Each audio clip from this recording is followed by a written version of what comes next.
Here I have ZTE Axon 20 5G, and today I'm going to show you how to transfer files from internal storage to SD card on this device.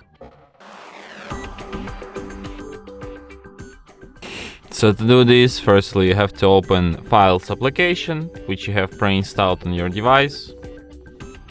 Files Manager, I mean. So you can transfer pictures, audios, videos, apps, archives, documents, favorites, downloads. So let's transfer some image, for example this one.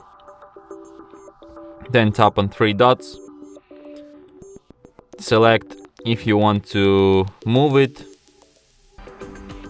Okay, so if you want to move images, you select here. If you want to copy them, you just tap on this icon.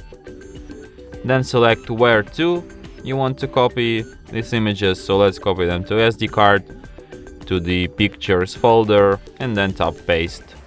And now I have this image here on my SD card and also on my phone. And that's it. Thanks for watching. If you find this tutorial useful, don't forget to hit that like button and subscribe to our channel.